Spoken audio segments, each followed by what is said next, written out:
thought leaders and business experts to you, the small business owner and entrepreneur. Today, really excited to have my guest, Angel Ribo.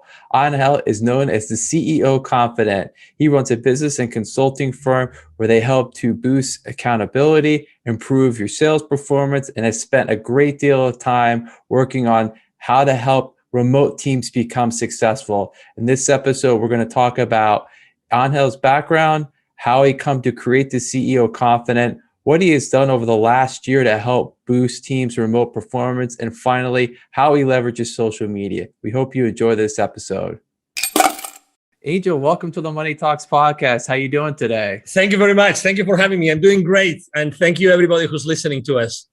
Yeah, it was, thank you for being here. You and I connected several months back.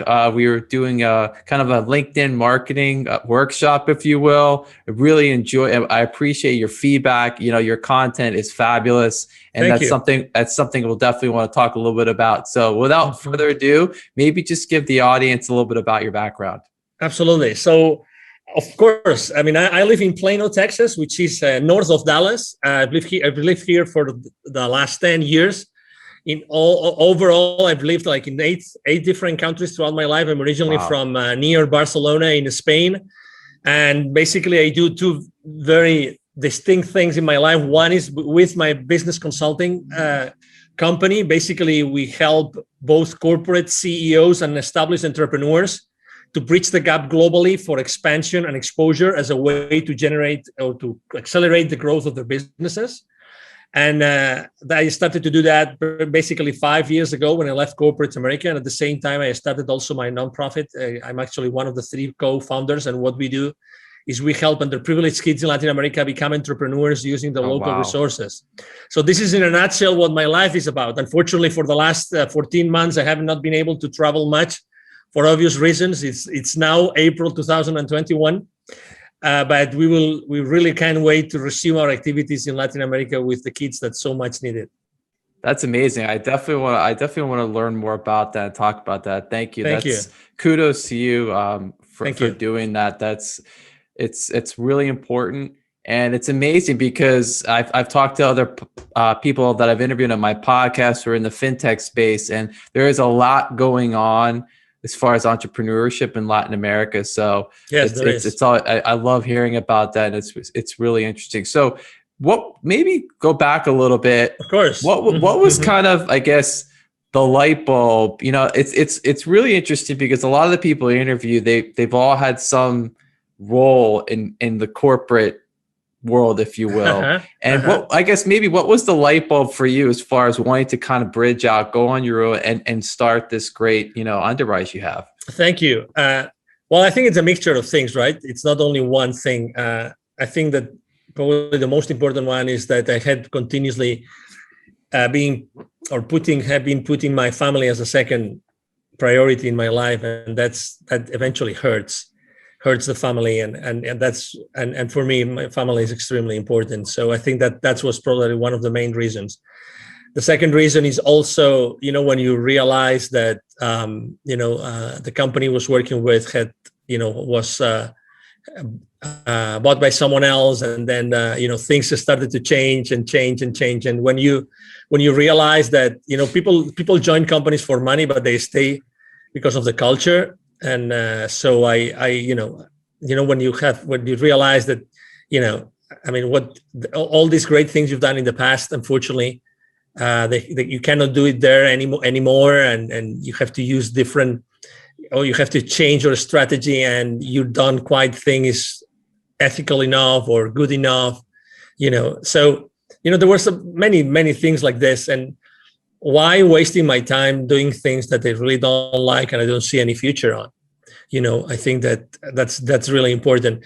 And also, I think probably like the last thing, the last drop in the cup was probably I had a spiritual experience, literally, that also made me think, what are you doing with your life, Angel? And maybe and it was the second time in my life that I had something close to this, something that they couldn't explain with my senses. So I said, okay, so this means something. Maybe I should do something. I should take action, and I should basically move from where I am today to doing something else. And I'm obviously, in retrospect, after 5 years, it's definitely a good move. And as you know, if I've interviewed people coming from corporate, as you know, we all come out in many different ways, but we all come out with a lot of experience, right? And I think that's extremely important. I think it's important to acknowledge that we come with a lot of experience and we have had several support systems helping us grow to be who we are. Yeah, no, thank you for that. I appreciate that. And it's great because you're right. That is an excellent point about having that experience. But then you also, it's all about jumping out or getting out of the comfort zone, if you will. We all, as you kind of alluding to, many people get very accustomed to that corporate culture and it kind of feels safe, but you have to ask yourself, are you really happy doing what you're doing? And, more often than not, people answer that question with a no, and they kind of have to grab that entrepreneurial spirit out and realize you have to, if you want to be happy, you got to make changes. Maybe that means taking some risk in your life. Mm-hmm. And as you know, every time you hear the stats about the engagement levels in corporate, it's always above 70%. So that means that at any given company, at any given point in time, you go there, you knock at the door, you see 10 people, 7 don't really like what they're doing, but they have to pay their bills, they have to pay their mortgages, they have to take their kids to college, blah, blah, blah, you name it. So, and I stayed there for 10 years, it was a long period of time, but there were people there that had been almost 30 years. Right. So, I mean, and it's not bad. I mean, I'm not saying it's bad, but right. At the end of the day, it's your decision. You decide what you want to do with your life. And also, I think that something else, now that we're thinking about things that have happened in the past in my life, I think that also I went to a Tony Robbins event and I experienced, and there's so many things that happen in those events that are so powerful. And one of the most important messages that really changed and shook me really to the bone was the idea that, we are really here to make an impact. Yep. Like it or not, and that's why you have a podcast. I mean, you have a podcast because you really want to change people's lives and you want to inspire people every single day, right? And you're excited about the downloads, not because of the downloads themselves, but just because you have been able to inspire more people and more people and more people, right?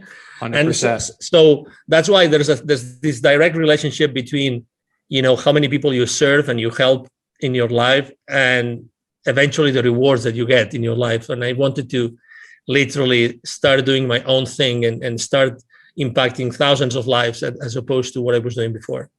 Yeah, that's amazing. I agree with you 100%. Yeah, it is. You're right. You have to, you really have to want to make changes to people's lives and be impactful. And thank you. I appreciate what you just said. Yeah, that's why I'm here doing this. I love doing it. I get to meet, I've been doing it now for almost a year, which is hard to believe. And I get to meet great people like yourself who are, thank you. I get to learn about what you're doing.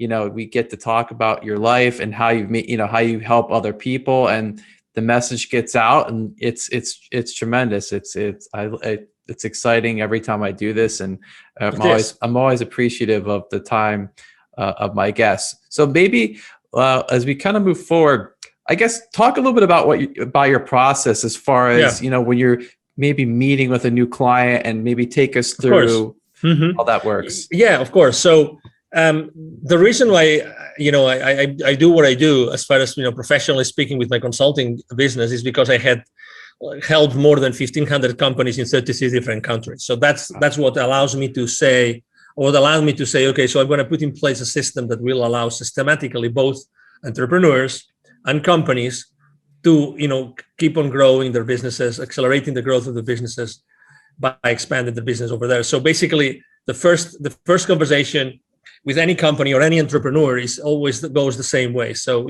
okay, so why would you like to go abroad? Why would you like to go global? Why would you like to take your product or your service to a specific place, a specific geography in which you are not present right now? And the reasons are different, right? Some people I just want to make more money out of what I already have. Other people say, I would really like to have my business and travel with my business. and I would like to use the excuse of my business to travel to other places, which is a very genuine, authentic way to think about it. And as you know, there's many professions that are actually already doing that, like real estate people, professionals. They do that all the time. They go and go all over the place, all over the world to buy properties, and they have fun doing it, and they're still doing business at the same time, right? And then after the reasons, we talk about the reasons, and the reasons are there. Then we talk, okay, so what changes are you open to make to your current state of being and company and culture and everything? Because it's very easy to say, I want to do this, but what do you really want to change? That's why very often people ask me, how do you find your clients, or what's the perfect profile of your clients? Is there a particular industry that you like to work more with? And I said, no, there's not a particular industry.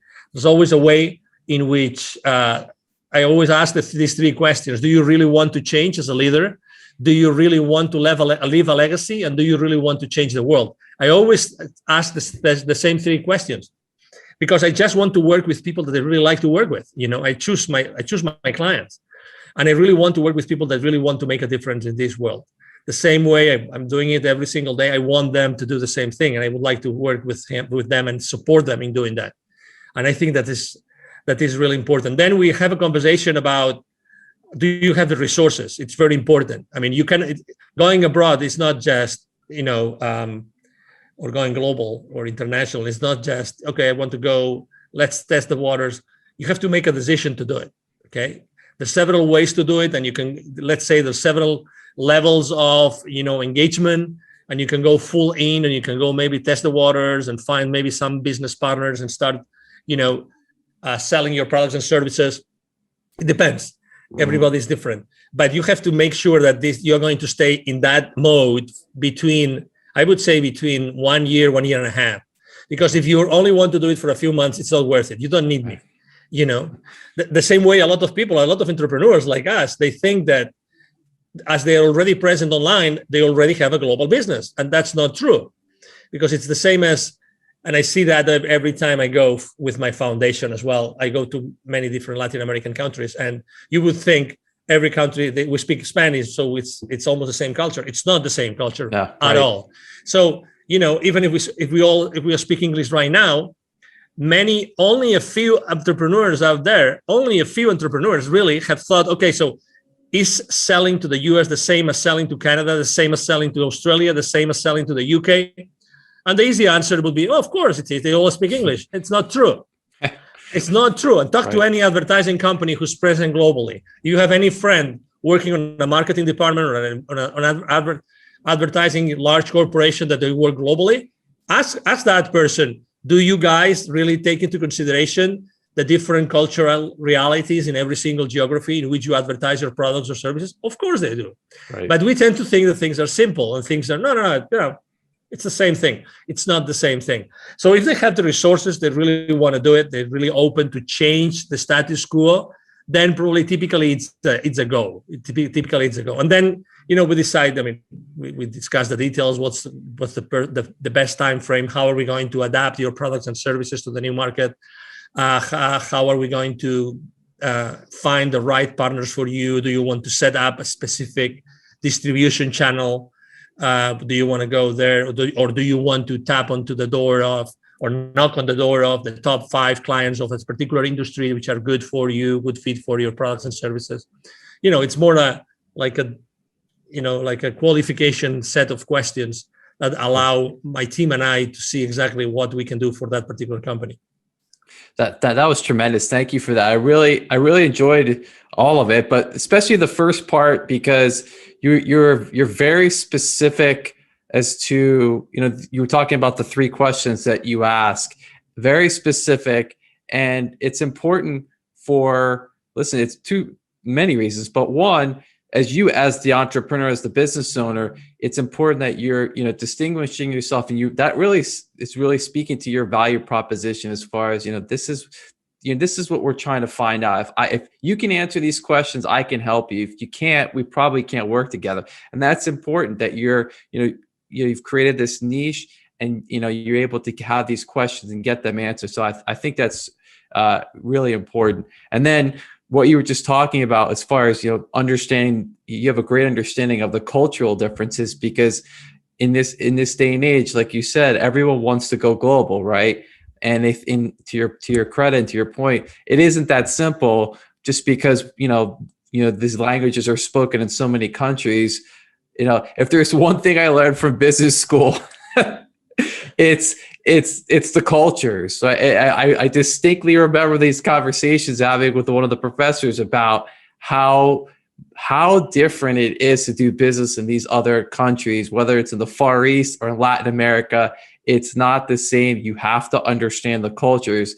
And that's really important that you help people realize this right at the start. Exactly. And that's why, after so many years, 20 plus years working in 33 countries, with all the network of potential partners of my future clients that I have developed, how important it is for you that you are going to, let's say, disembark on a particular country and you already have a trustworthy partner, right, that you can start working together. That's gonna make a big difference. Going with, holding hands with someone local that knows everything, that's gonna help you and is gonna teach you everything, obviously in return of a margin or any other, arrangement, commercial arrangement, but still. And this is one of the most important assets that we have. We know local people in all those countries that can help, really shorten that ramp up period that they will need for their experience of going global or starting, to commercialize their products and services in that market. Yeah, 100%. Have you found, obviously we all like to forget all the events that occurred last year. They were, clearly awful, very difficult, no matter where you were in the world. As far as in communicating with, your clients and prospective clients, do you see, or have you found that more and more of these prospective or your clients have this, really this sense of urgency now that, going global is so important, and that if we've learned anything, you and I are here on a Zoom call, we have this ability to communicate and get things done. Have you found that sense of urgency has increased now because people realize maybe I don't have to get on a plane, 200 days out of the year? Exactly. And I was one of them. I remember 1 year, I did 230 flights in a year. Wow. In 12 months. I don't know how many hotel nights I have no idea, but obviously those were a lot of legs, a lot of flights, a lot of planes, a lot of destinations. So to your point, absolutely, because the people are realizing that, the market conditions have changed. And the same way I have to tell you that not everybody, that's funny, because you would think contrary to what your common sense would tell you, there's also a lot of people that are not ready to sell online. So again, having those, I couldn't agree more with you. Right now, companies are really wanting and needing to go global, and accelerate the growth of their businesses more than before. They want to make the most of their services and products, and they don't know exactly how to do it. And that's why having local partners that have already proven, that they have already been successful in whatever they have done before, I think it's extremely important. So things are changing. The other day, I was having a conversation with a medical devices company. I was having a conversation with he was the SVP, I think, the SVP of that company, $700 million revenue. Okay, so decent company. And he was complaining about the fact that he had lost, in the last 12 months, he had lost probably 3 or 4 of his top salespeople because they were not comfortable selling online.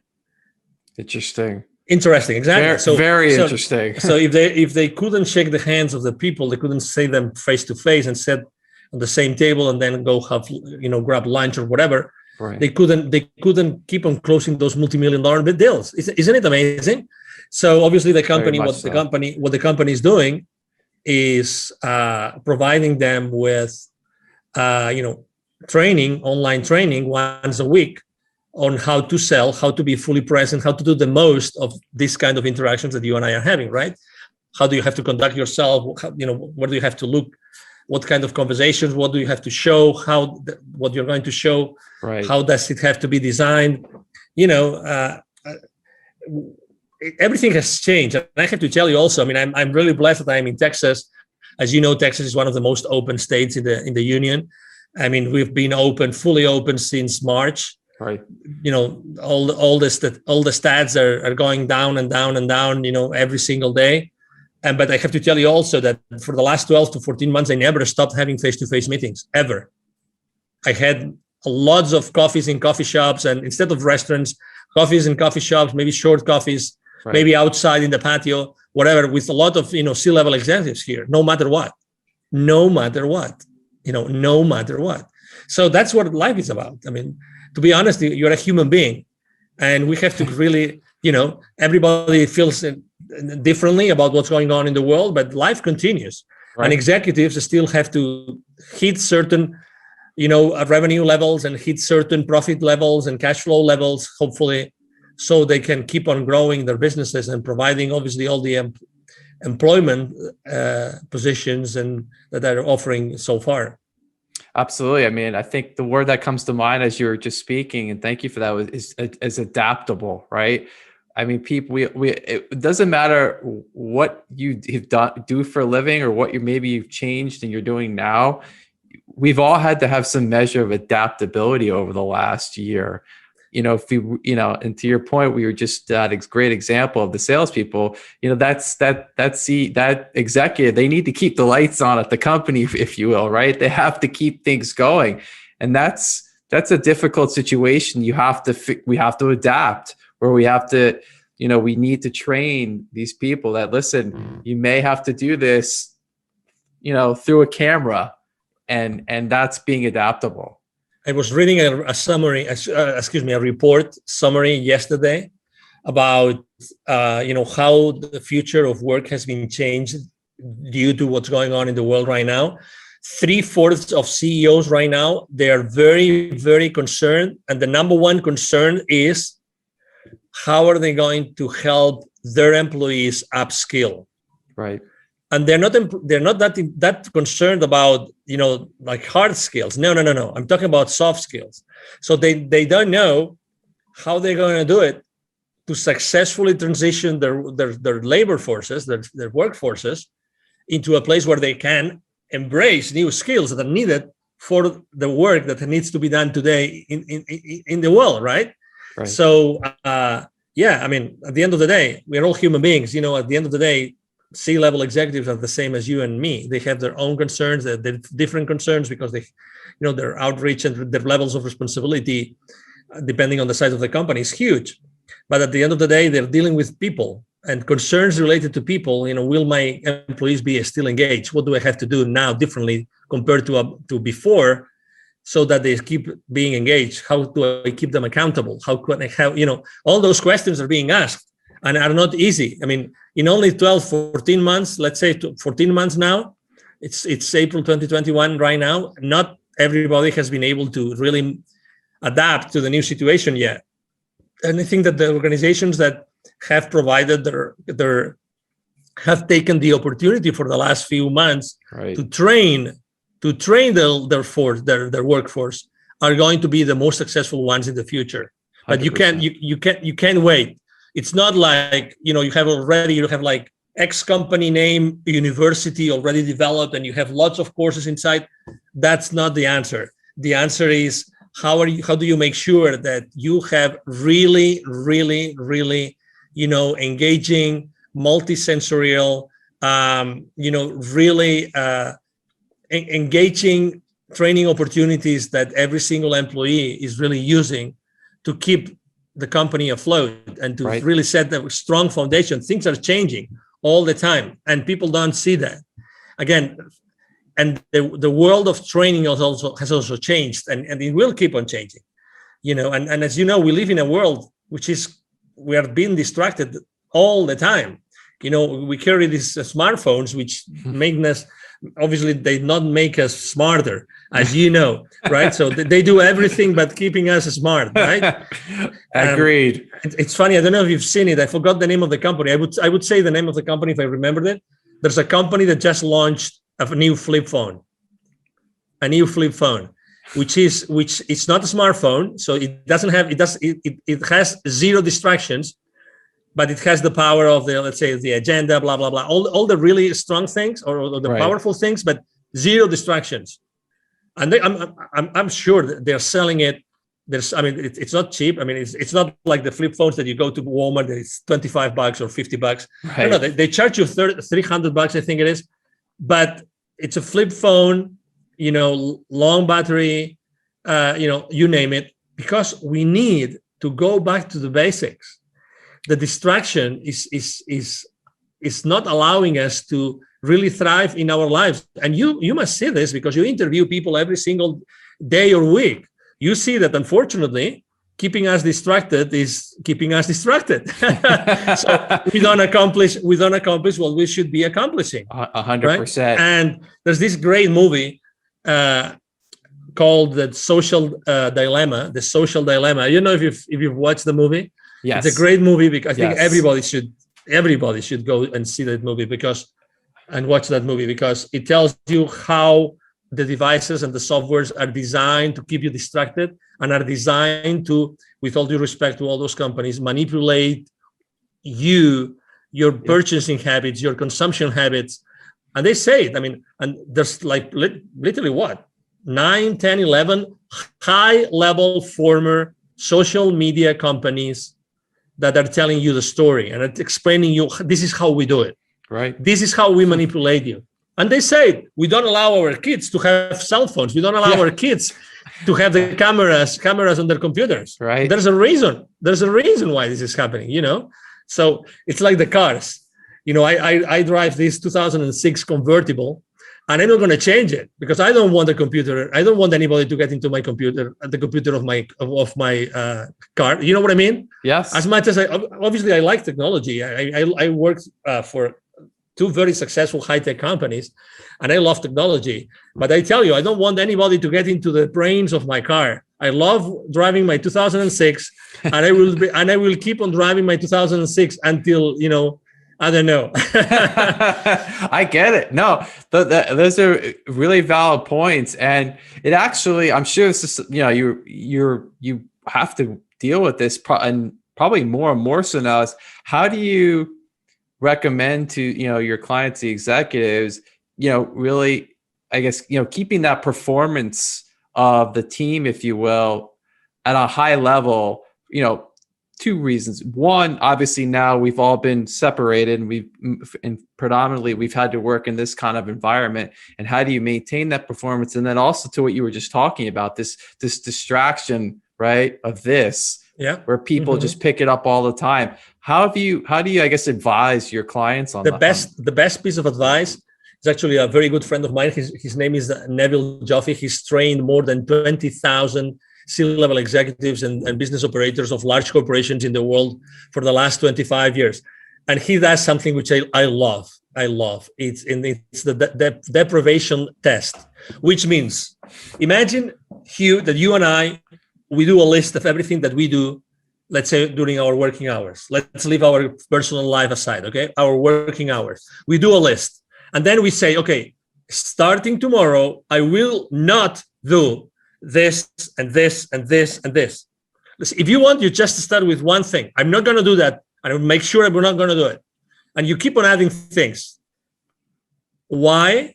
Because you realize that there's a lot of things that you do that you really don't need to do. And you can probably, there's some roundabout, something that you can do instead of what you were doing. That's not going to be, sucking your energy and your time. Right. And you can still, turn around. I wanted to say that's the word I wanted to use. So you can use a turnaround and not being obliged to do that. So make a list of the things that you do. Start, the saying, I will not do this anymore. I will not do this anymore. Really, like processes that you every single day you do, and you will realize how you really don't have to do many of the things that you're already doing. And I love that test, the deprivation test. I love it because it's like looking at yourself at the mirror. Right. You can't hide. I mean, you are there. It's you. You either like yourself or you like yourself, right? it's who you are, right? That's fantastic. I'm gonna have to make that list. No, honestly, do it. Yeah. Honestly, it's like when we're shaving in the morning, right? It's you with your razor, and it's your face, and if you cut yourself, bad luck, it was your bad day, but it's you with your time, with your reality. And there's something else. And I took action after watching that movie that I recommend people as well. They actually, what they did is they made an app called Moment. These former executives that left the social media companies because they didn't think that it was the ethical thing to do, like staying at the company and manipulating people. They actually came up with an app called Moment. I use it. It's going to change your life if you use it. Okay. Moment. It helps you. It's like the AA people, there's a process to get out of alcohol addiction. Is the same thing. They take you step by step, how to start putting the cell phone aside, the smartphone aside, and not take the power out of your life and out of yourself every single moment. Fascinating. That is. I'm gonna check that out. Check it. This is a podcast chock full of advice, not just professional, but personal. Absolutely. Thanks. Absolutely. No, thank you. Thank you for appreciate it. So I always spend so much time asking my wonderful guests many questions, and I appreciate them being here. And I always give the opportunity of the guests to ask me a question. So I'm giving you the mic, and feel free to ask away. Okay, from 1 to 10, how difficult do you want me to ask you the question? Oh, wow. The question to be from 1 to 10. Let's do it. Let's do an 8. An 8. Okay. What keeps you up at night right now, Hugh? What keeps me up at night right now? I think honestly, it's the education of my kids, and how I think, if anything, it's very worrisome. Obviously what happened over the last year, we can't change it. It's already happened, but you really start learning more and more about how your kids are being taught in schools. And to me, that's very worrisome, because they're going into a world that, you don't, having a degree from a Harvard or a top-notch school, more and more people are not really looking at that anymore. They're looking for more entrepreneurial, thinking people that can work with teams and on projects. And I feel like our education system in this country it's not built that way. It's built completely, it's an antiquated education model.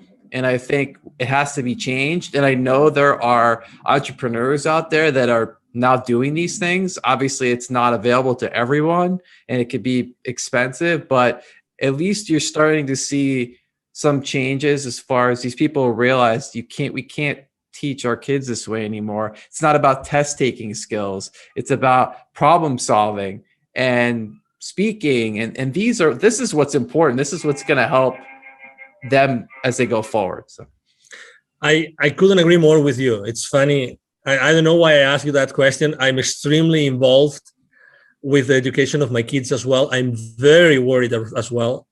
I used to be volunteer in the school. Unfortunately, here where we live, they closed down the schools. We literally cannot go inside the school to see what our kids are doing. We cannot do that, which is insane. But to your point, I mean, absolutely. The type of people that are needed in the world today has nothing to see with the type of people that leave the system. And absolutely, to your point. And obviously for the last 14 months, what has happened inside the schools, unfortunately hasn't helped the kids to be smarter, brighter, feel more loved, feel more cared for, or even have a better mental health. Agreed.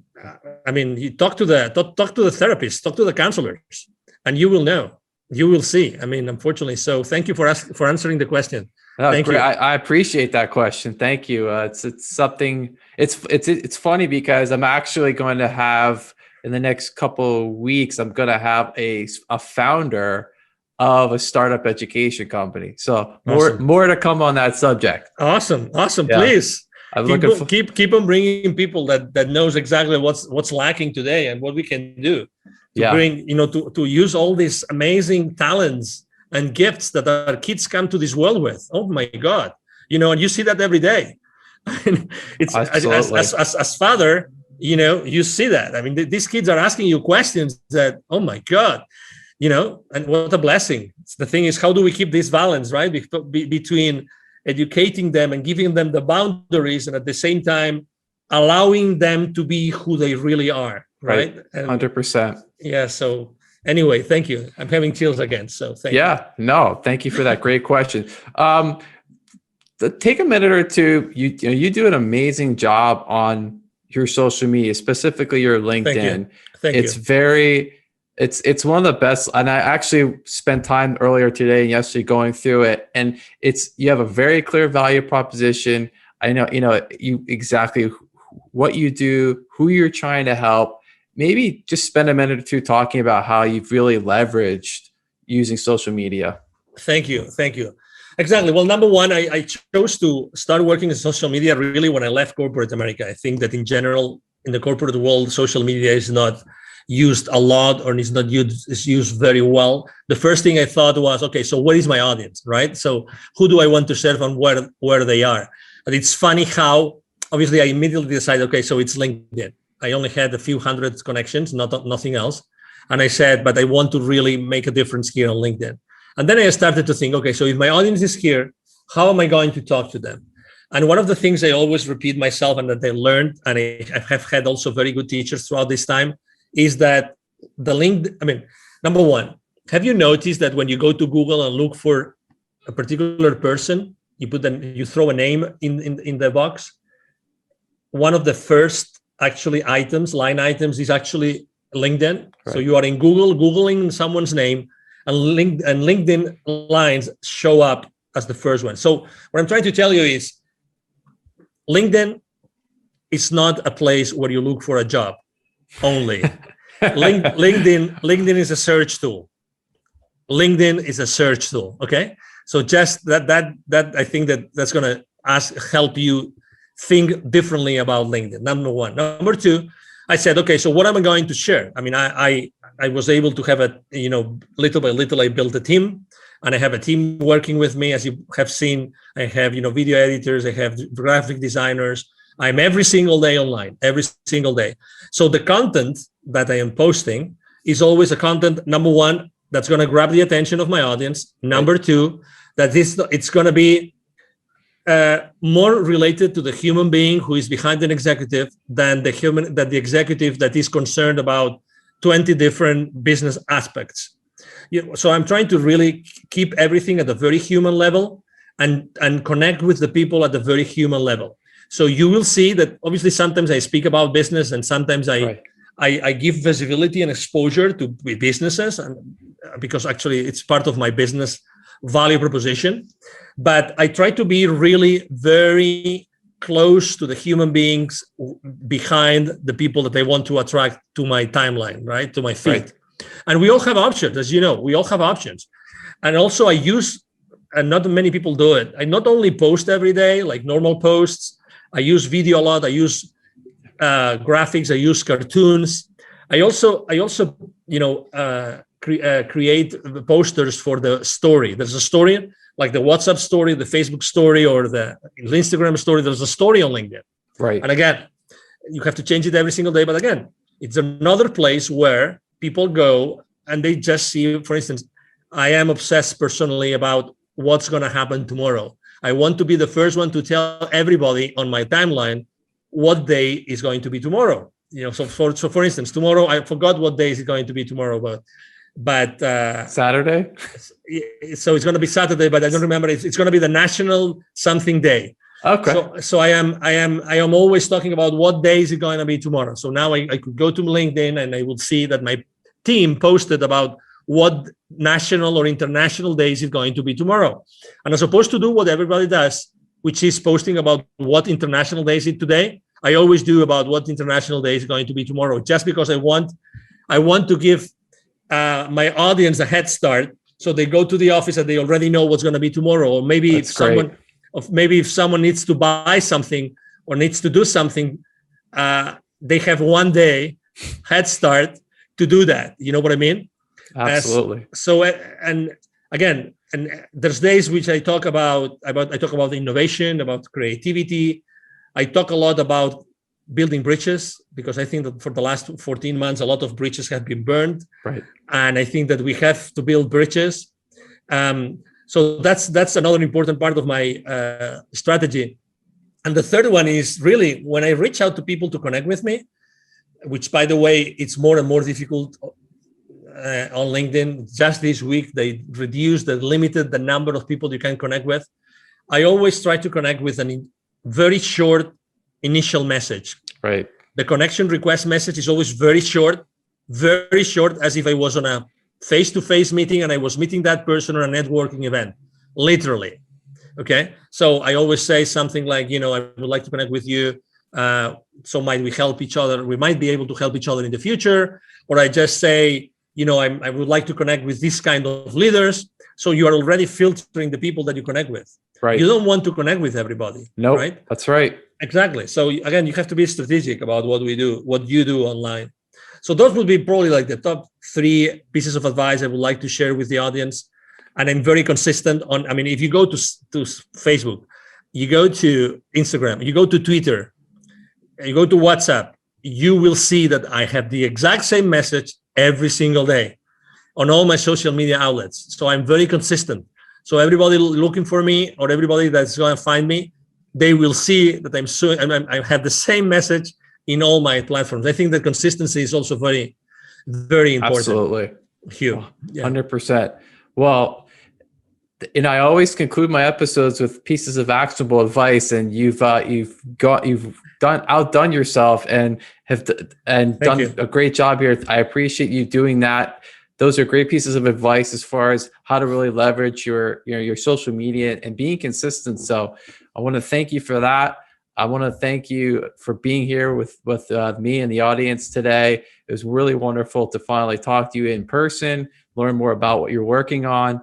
And, I wish you all the success as we get through the rest of 2021, and definitely want to have you back on in the future. So Angel, thank you for being here today. Anytime. Well, thank you. It's been an honor, Hugh, really, thank you for having me. If I may, maybe if I could just share with the audience my email address, if it's a possibility. Please. Thank you. So just, besides going to social media and, writing a message, which I'm going to answer, because we answer every single message. My email address is very easy. I'm going to share my personal email address, the direct, which is Angel, ANGEL, at angelrebo.com. Rebo is my last name. It's 4 letters, R-I-B as in boy, O. Again, Angel at angelrebo.com. And really, it's been a pleasure to have this conversation with you, Hugh. I've enjoyed the conversation a lot. And obviously, thank you, everybody who's watching us today. Thank you again, Angel. It was great to have you. Really appreciate your time and thoughts. Remember, everyone, we'll be back next week with another episode of Money Talks. Please like and subscribe on our YouTube channel. We'll be back next week. This is Money Talks. I'm Hugh Meyer. Take care.